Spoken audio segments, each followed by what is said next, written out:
1절 말씀 함께 읽겠습니다. 시작. 예수께서 무리를 보시고 산에 올라가 앉으시니 제자들이 나온지라. 이 산상수훈의 청중이 누구입니까?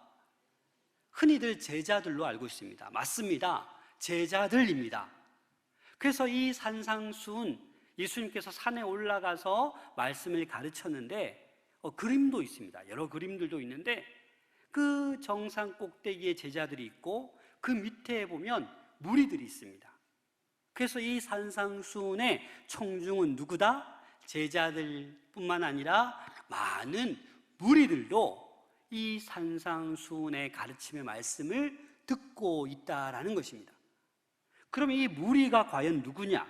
마태복음 4장 25절입니다. 갈릴리와 데가볼리와 예루살렘과 유다와 요단강 건너편에서 수많은 무리가 따르니라. 이 말은 동서남북 곳곳에서 많은 무리들이 따라오는 거예요. 야, 예수님이 기적을 행하시고 병자도 고치시고, 그래서 귀신 들린 자, 병든 자, 바리새인, 사두개인, 무식한 자, 똑똑한 자, 많은 무리들이 곳곳에서 몰려들어서 지금 예수님의 가르침을 멀찍이서 같이 듣고 있다라는 것입니다.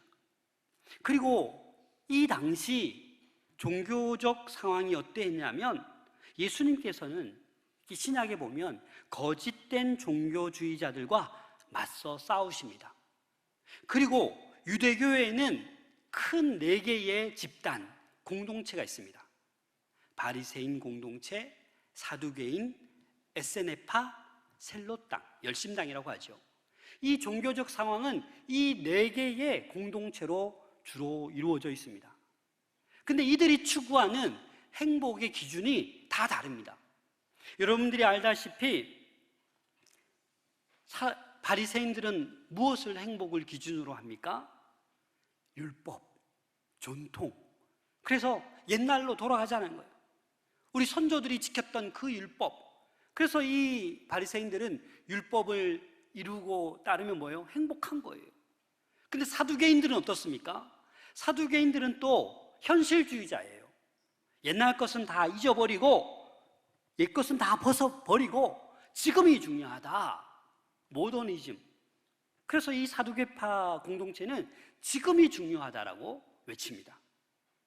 또 에세네파는 세상과 분리되는 것. 그래서 마을을 떠나서 광야로 나갑니다. 세상과 떨어진 것이, 그렇게 지내는 것이 행복이다. 그렇게 여기는 또 공동체입니다. 셀롯당, 열심당, 이들은 뭐예요? 혁명을 일으켜야 행복이 되는 거예요. 이 로마를 무너뜨려야 된다. 어떤 혁명을 일으키는 그들이 뭐예요? 행복을 추구하는 이런 셀롯당. 그래서 이 예수님 당시에 이 유대의 많은 공동체들이 있지만 행복의 기준이 어때요? 다 조금씩 달라요. 아마 우리도 신앙생활 하지만 행복을 느끼는 그 아마 포인트가 다 조금씩 다를 수 있습니다.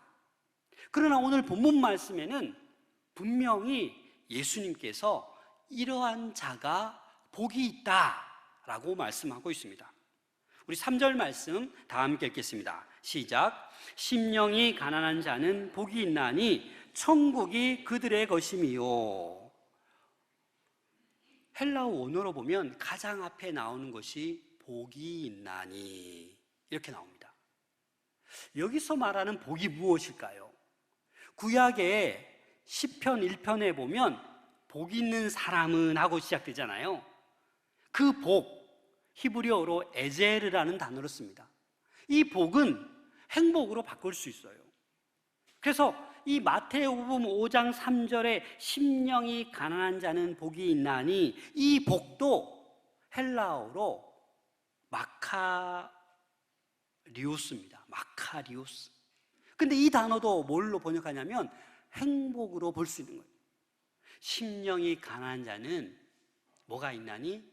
행복이 있나니 라고 말하고 있는 것입니다. 여기서 말하는 마카리오스는 이 세상적인 기쁨을 얘기하는 것이 아니에요. 하나님 안에서 얻어지는, 하나님 안에서 누려지는 그 기쁨을 이야기하고 있습니다. 그래서 윌리엄 바클레이는 이렇게 말했습니다. 인간의 행복은 삶의 기회와 변화에 좌우된 것이다. 다시 말해 삶이 줄 수도 있고 파괴할 수도 있는 것이다. 그러나 그리스도인의 행복은 그 누구도 손댈 수도 공격할 수도 없는 것이다 라고 말했습니다. 예수님께서도 말씀하셨습니다. 요한복음 16장 22절 함께 읽겠습니다.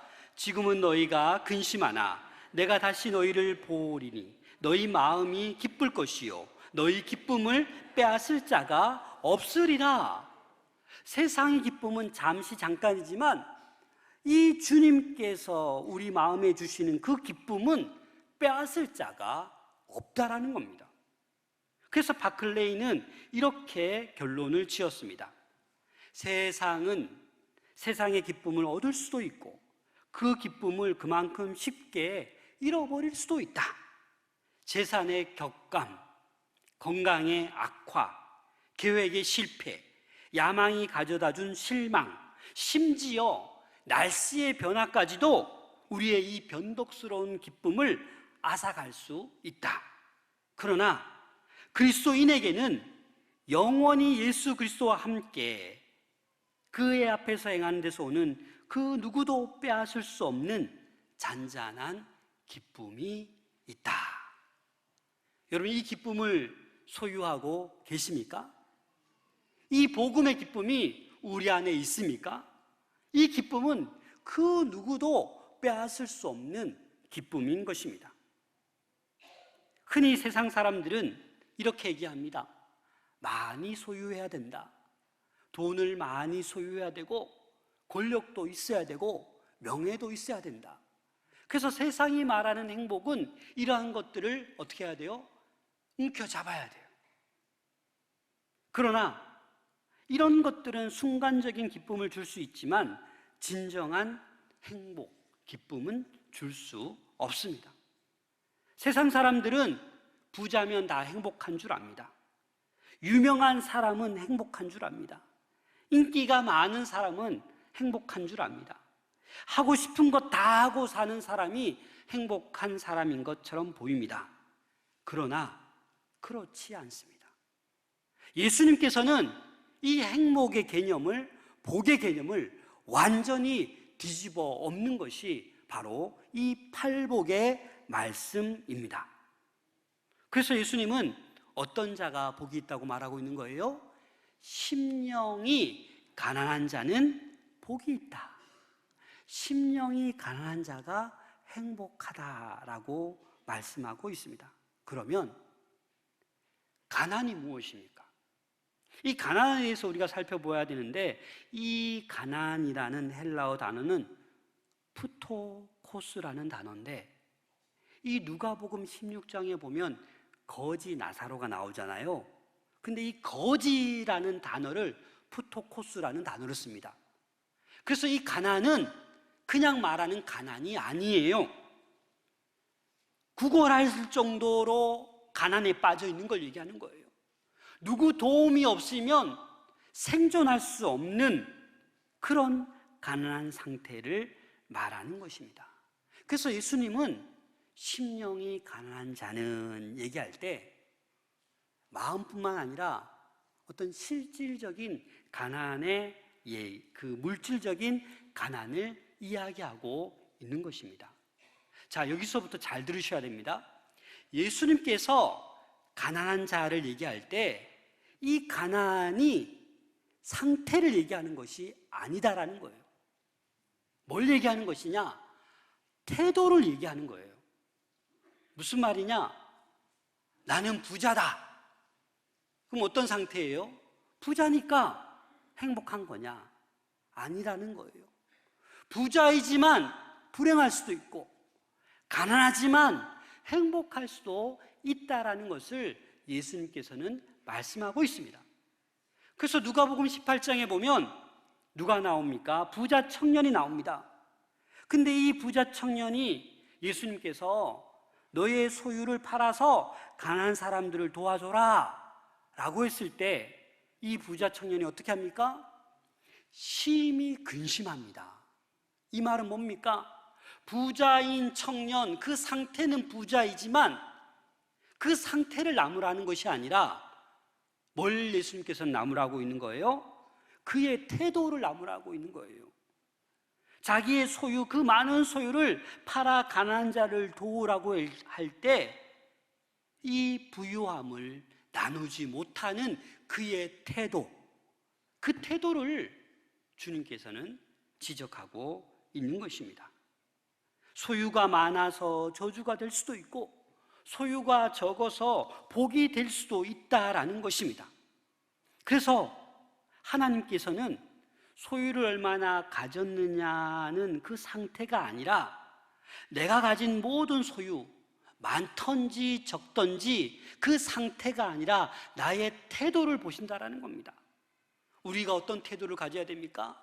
나에게 주신 많은 물질도 늘 은행 통장이 잔고가 늘 간들간들한 그 모든 것조차도 누가 주인이시다? 하나님이 주인이시다라는 거예요. 하나님의 주권을 인정하는 그 태도, 그게 심령이 가난한 자, 복된 자라는 거예요. 그래서 전세가 10억인데도 상대적 박탈감 때문에 목숨을 끊지 않는다라는 거예요. 월세로 살아도 행복하게 기뻐하며 살 수 있다라는 것입니다. 그래서 누가복음 19장에 보면 삭개오가 등장합니다. 이 삭개오는 세리인데 부자입니다. 그래서 이 자신의 소유 중에 절반을 가난한 자에게 주겠다고 하고 타인의 것을 강탈했다면 4배로 갚겠다고 누가복음 19장 8절에 말씀하고 있습니다. 누가복음 19장 8절에 보면 삭개오가 서서 주께 여짜오되 주여 보시옵소서 내 소유의 절반을 가난한 자들에게 주겠사오며 만일 누구의 것을 속여 빼앗은 것이 일이 있으면 내 갑절이나 갚겠나이다. 여러분, 이 말씀이 이해됩니까? 민수기에 보면 타인의 것을 그렇게 빼앗아갔을 때 5분의 1, 20%를 덧붙여서 갚으라고 명령하였습니다. 그런데 삭개오는 어떻게 해요? 4배를 갚겠대요. 4배를. 어떻게 이런 일이 일어납니까? 이 삭개오의 태도의 변화인 것이에요. 이전에는 부적절하게 세리니까 재산을 축적했지만 이 삭개오가 예수님을 만난 이후로 그의 태도가 달라진 거예요. 이 부를 주신 이가 누구예요? 하나님이에요. 그러니까 이 태도가 달라지는 거예요. 절반을 가난한 자에게 나누어줘도 행복한 거예요. 4배를 갚아도 뭐예요? 행복한 거예요. 왜? 이 삭개오에게 누가 임했기 때문에? 예수 그리스도가 그의 안에 충만하게 임재했기 때문에 이 모든 물질, 모든 건강은 누가 주신 거예요? 하나님이 주신 거예요. 이걸 알고 있다. 그래서 심령이 가난한 자, 이 물질에 대한 태도가 변화된 것입니다. 그래서 이 삭개오는 예수님을 영접한 이후에 이 소유에 대한 태도가 달라진 것입니다. 우리는 너무나도 신앙생활하면서도 물질의 노예로 살아갈 때가 많습니다. 돈 때문에, 물질 때문에 버들버들 떱니다. 자유하지 못합니다. 그래서 물질이 풍족하면 감사하고 사업에 실패하거나 뭔가 어려움을 당하면 원망하기 쉽습니다. 하지만 여러분, 정말 복 있는 사람은 심령이 가난한 자입니다. 천국이 그들의 것입니다. 그래서 소유의 많고 적음 때문에 우리가 행복하다, 불행하다 그 기준이 될 수 없다라는 것입니다. 물질에 대한 그 상태가 아닌 태도로 나아갈 수 있기를 소망합니다. 그래서 이 삭개오에게 어떤 축복이 임합니까? 누가복음 19장 9절 함께 읽겠습니다. 시작.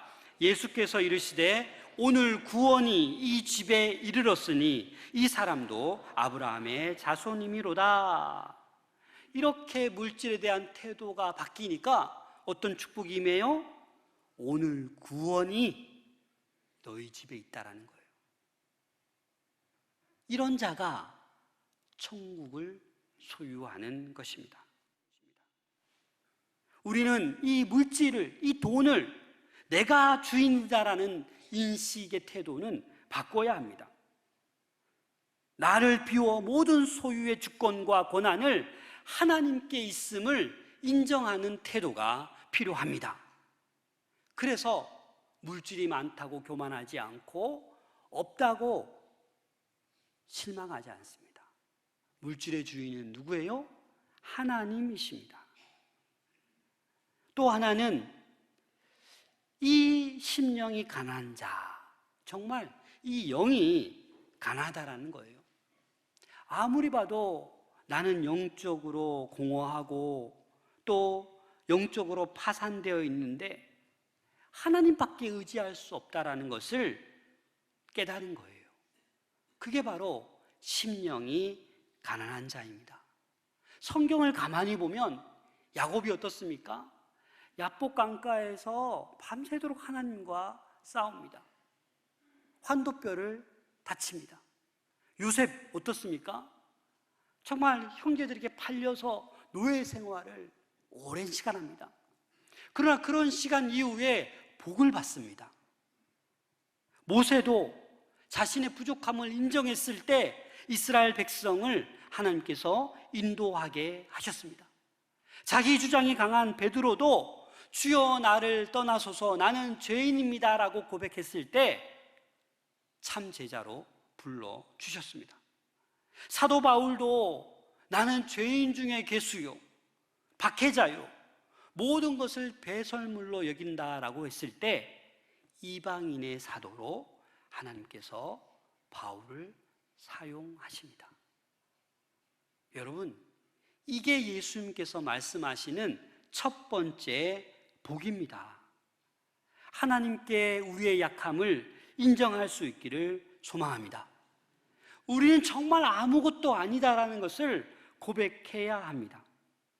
그래야 하나님의 이 복이 우리에게 임하는 것입니다. 그래서 심령이 가난한 자의 특징이 뭐냐면 하나님의 말씀에 대한 갈급함이 있습니다. 여러분, 하나님의 말씀이 꿀송이처럼 단 적이 있으셨죠? 지금도 그렇게 다십니까? 그 주의 말씀을 우리는 사모할 수 있어야 합니다. 시편 19편 10절에 보면 금 곧 많은 순금보다 더 사모할 것이며 꿀과 송이꿀보다 더 달도다. 뭐가요? 말씀이요. 한 신학자는 심령이 가난한 것이라는 것은 하나님 앞에서 헐떡거리는 것이다. 여러분, 하나님 앞에서 날마다 갈급해하고 헐떡거릴 수 있기를 소망합니다. 시편 42편 1절 다 같이 읽겠습니다. 시작. 하나님이여 사슴이 시냇물을 찾기에 갈급함 같이 내 영혼이 주를 찾기에 갈급하나이다. 아멘.